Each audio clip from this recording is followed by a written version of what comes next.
Maharashtra ಹರಿಯಾಣಗಳಲ್ಲಿ BJP ಪರ ಫಲಿತಾಂಶ ಬಂದಿತ್ತು. ಈಗ ದೆಹಲಿಯಲ್ಲಿ 27 ವರ್ಷಗಳ ನಂತರ ದೆಹಲಿ ಗದ್ದುಗೆಯನ್ನು ಬಿಜೆಪಿ ಏರಿದೆ. ಗೆಲುವು ಸ್ವಾಭಾವಿಕ ಪ್ರೇರಣೆ ಕೊಡುತ್ತೆ, ಇದು ಕೂಡ ಕೊಟ್ಟಿದೆ. ಬೆಂಗಳೂರಿನಲ್ಲಿ ಬಿಜೆಪಿ ಎಂಎಲ್ಸಿ ಸಿಟಿ ರವಿ ಈ ರೀತಿಯಾಗಿ ಪ್ರತಿಕ್ರಿಯೆಯನ್ನು ಕೊಟ್ಟಿದ್ದಾರೆ. ಯಾಕಂದರೆ ಎರಡೂ ರಾಜ್ಯಗಳನ್ನು ಕೂಡ ಅವರು ಈಗಾಗಲೇ ವಶಪಡಿಸಿಕೊಂಡಾಗಿದೆ. 27 ವರ್ಷಗಳಾದ ಮೇಲೆ ದೆಹಲಿ ಗದ್ದುಗೆಯನ್ನು ಈಗ ಬಿಜೆಪಿ ಏರಿದೆ.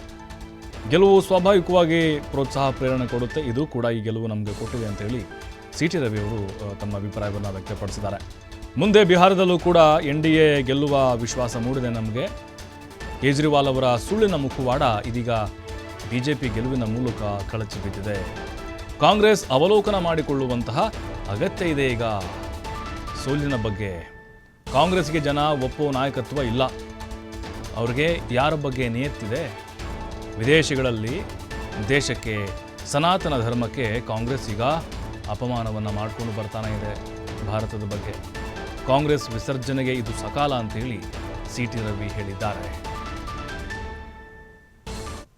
ಲೋಕಸಭಾ ಚುನಾವಣೆ ನಂತರ ಹರಿಯಾಣದ ಫಲಿತಾಂಶ ಭಾಜಪ ಪರವಾಗಿ ಬಂತು, ಮಹಾರಾಷ್ಟ್ರದ ಫಲಿತಾಂಶ ಭಾಜಪ ಪರವಾಗಿ ಬಂತು.